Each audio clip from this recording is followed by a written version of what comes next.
Magandang araw sa inyo lahat. At ako nga pala si River Edian P.S. Castro mula sa ika-4 na baitang pangkat SSES.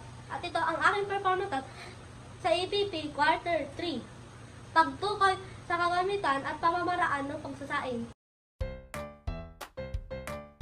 Itinuturing na staple food o pangunahing pagkain ng mga Pilipino ang bigas.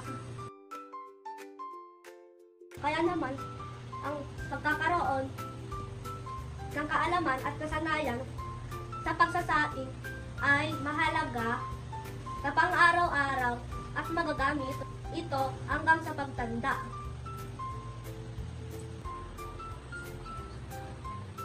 May dalawang uri ng pagsasaing ng bigas at ito ay konbensyonal o tradisyonal na pamamaraan at makabagong pamamaraan.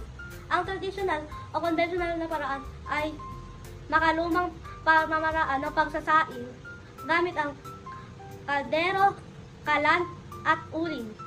Ang makabagong pamamaraan naman ay gumagamit ng rice cooker at dekuryenteng kagamitan. Ito ang ating mga kailangan sa traditional o konbensyonal na pamamaraan. Kaldero na may takip, sandok, panukat, bigas, kalan, at tubig. Ito ang mga pamamaraan ng pagsasaing.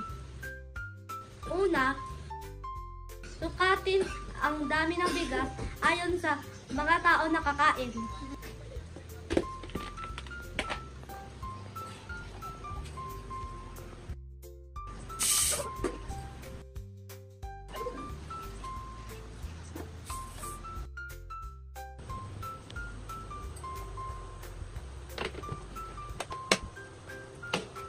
Pangalawa, hugasan ang bigas ng 2 beses o higit pa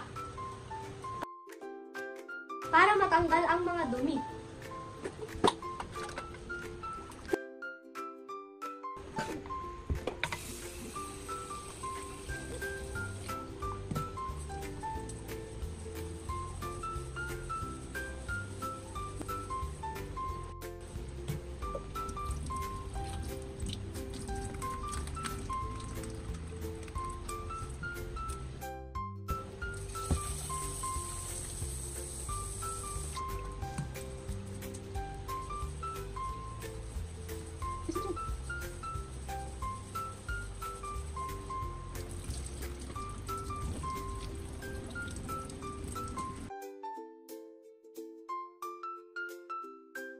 Pangatlo, lagyan ng tamang dami ng tubig ang bigas.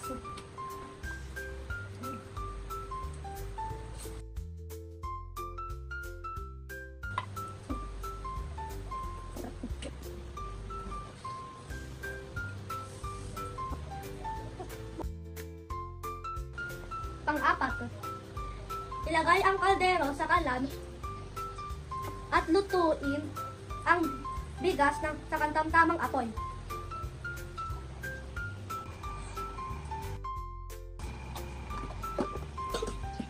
Makalipas ng ilang minuto, inaan ang apoy at pabayaang lumambot ang bigas hanggang matuyo ang tubig.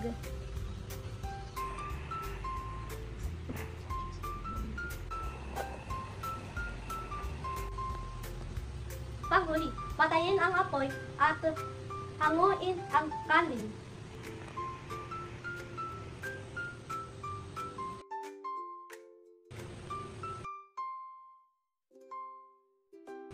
Paglilipat sa bandehado para mas mabilis lumabig ang kanin.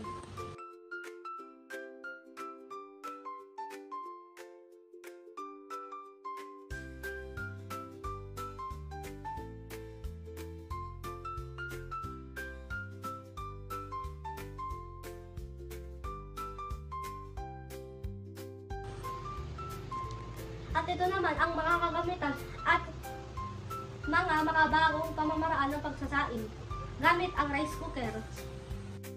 At ito ang aking mga kailangan sa pagsasaing gamit ang makabagong pamamaraan ng pagsasaing. Rice cooker, sandok, panukat, at bigas at tubig. Una, sukatin ang tamang dami ng bigas ayon sa mga tao na kakain.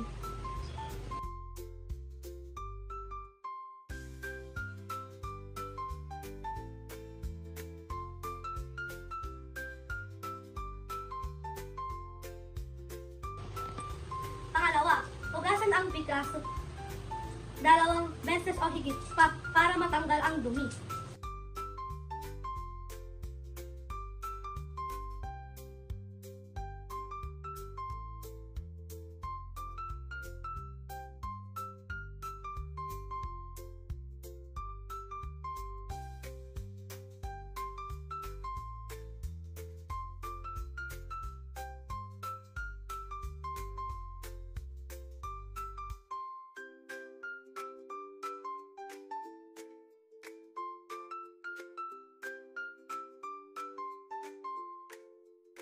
Pangatlo, pagmimedianda ng tubig, gamit ang daliri.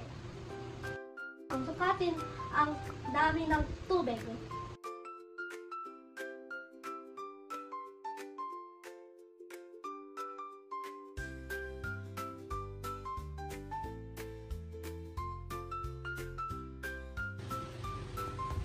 Pang-apat, pagluluto.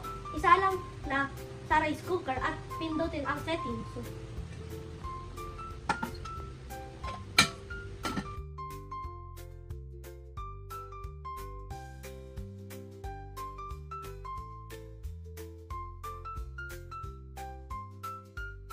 Ang pagsasaing ng mga bagong pamamaraan o rice cooker ay pinakamaganda at mabilis na paraan kasi hindi mo na kailangan maghintay o bantayan pa. At kusa na siyang maluluto.